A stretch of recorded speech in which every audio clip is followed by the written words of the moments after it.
I am the mother of 3 very special children. They are Jasmine, Faith, Jeremiah, and Jude.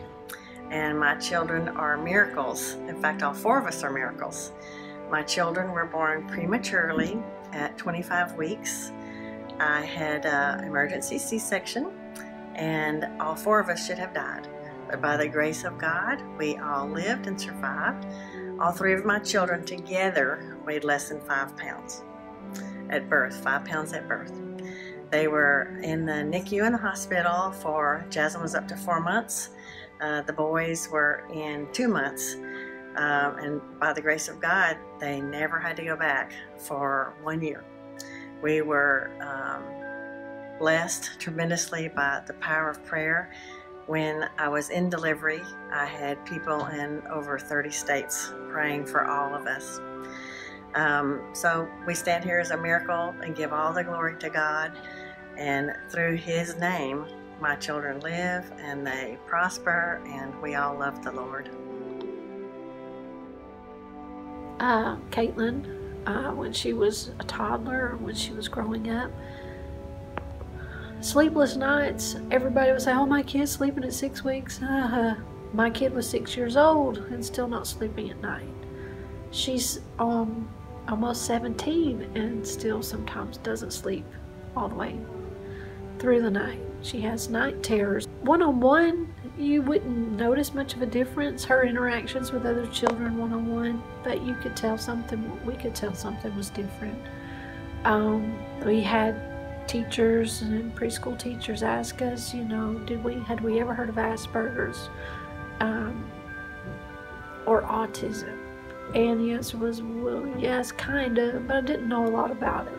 So nobody wants to put labels on their kids, for one. So you just don't want to say, yeah, that's what it is.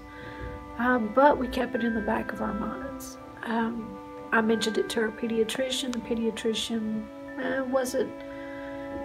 he didn't seem concerned. But 6th grade, she was reevaluated by the same doctor that evaluated her in 3rd grade. And he's like, I don't know how I missed it. These were his exact words. Have you ever heard of Asperger's? It's like, yeah. So, formally labeled. And I hate to say it, but to get your kid the things that they need in school, sometimes they have to have a label, which don't totally agree with. But Caitlin, she doesn't like that label. To her, it's not that. It's always something different. So she's always trying to prove to us it's something else. Something this, that, and the other. Anyway, these are the things that she struggles with day to day. She has no self-esteem at this point. Even though she is smart, she's smarter than I am. Some of the things that she has done along the way make me very proud of her. I tell her all the time, you are my hero. And I tell her that because I see her day-to-day struggles. She's been taken advantage of.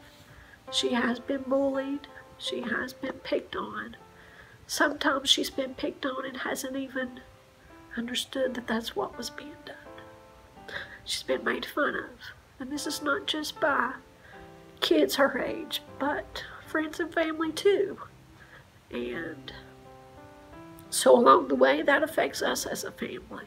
But it's very difficult as a parent to be told, well, you should do this and you should do that. And if she were my child, I would discipline her this way, or I would do that. First of all, I've tried them all. And if one thing didn't work, I'd have to try something different. People don't understand that. But friends have come and gone. Not just her friends, but our friends have come and gone. Our vacations are very planned and organized, and they're really relaxed compared to other people, because there's only so much she can handle in a day. There's only so much interaction she can handle within a day. And so we're very mindful of that. But we would not accept life any different than what we have. Just don't take your kids for granted. When they tell you they love you, accept that and take pride in that moment. I've heard that once from Caitlin. Even though in her actions I can tell she loves me. She'll say she doesn't. But hugs, same. I don't get them from her. I've had baby. She allows me to hug her, but I have to have permission. But God loves her the way that she is. God made her the way she is. I can't question that. Even though I've been angry in the struggles that we deal with day to day, I was angry with God. And I would say, God, why?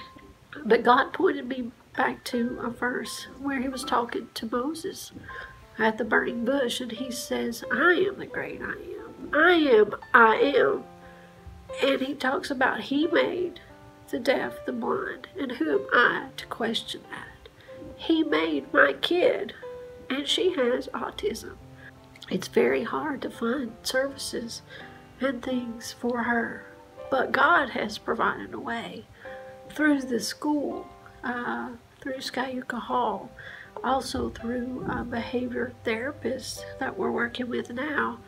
And we've seen quite a bit of improvement where Caitlin didn't want to get out of the house. She stayed in the house for 2 years and didn't come out, except for a doctor's appointment. But now she gets cabin fever. So that's a good thing. And we give God the praise and glory for that. We are all special in God's eyes and have needs. We are a gift from God. But there are times when God places that one special person in our life. They may have challenges and they may not. But there's one person that was God placed in my life, was my brother Randy Sisk. When he was born, the doctors told my parents he would never walk, talk, and would require total care, and he would not live to be 5 or 6. Randy never walked, but he was able to communicate. His vocabulary was limited, but when he did speak, you listened. He loved the Lord and would let you know that he loved the Lord. Whenever he would meet you, he would ask, "Who is it?" And then he would say, "Pray, pray." He loved prayer because he knew the power of prayer. The first thing he wanted of a morning was his Bible. And the last thing he put down of a night was his Bible. He would sit all day and he would flip through his Bible. And I often wondered, what does he get at that? He can't read. But as he was flipping, the Lord had to be speaking to him. Randy lived to be 46 years old.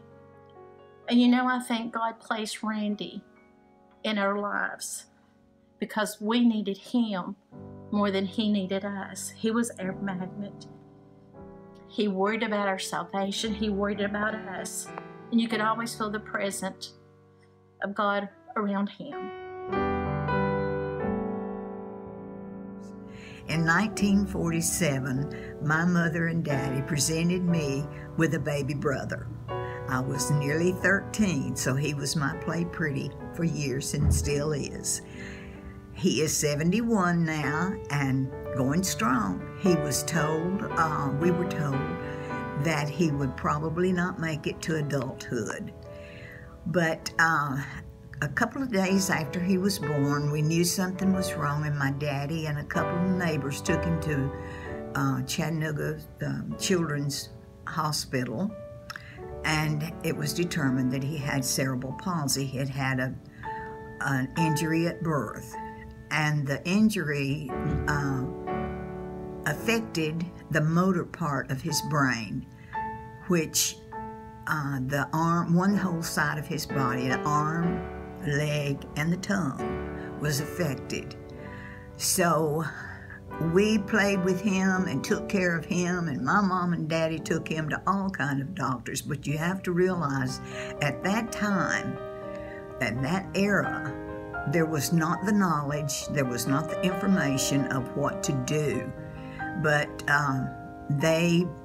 when he was 4 years old, we took him to Marianne Brown Cerebral Palsy Center, and he was there until he had gotten all they had to offer. And then he went to Orange Grove and was there until late teens.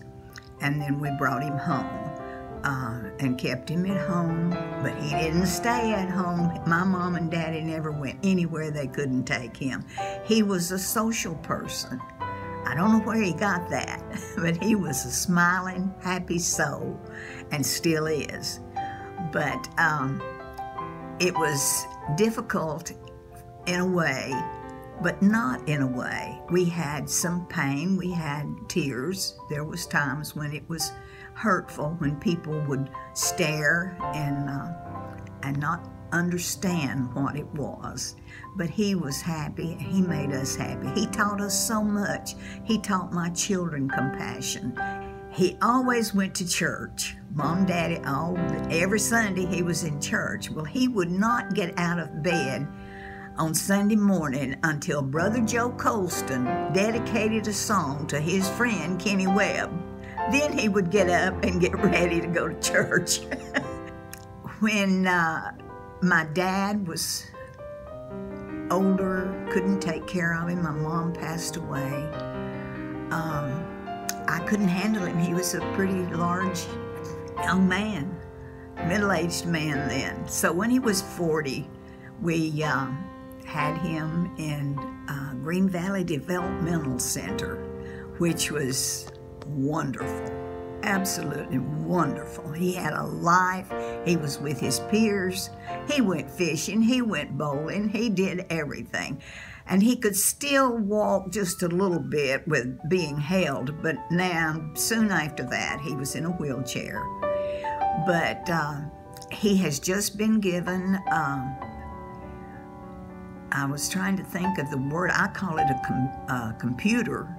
He can talk with it. He just pushes the buttons. And he called me the other night, which he calls frequently.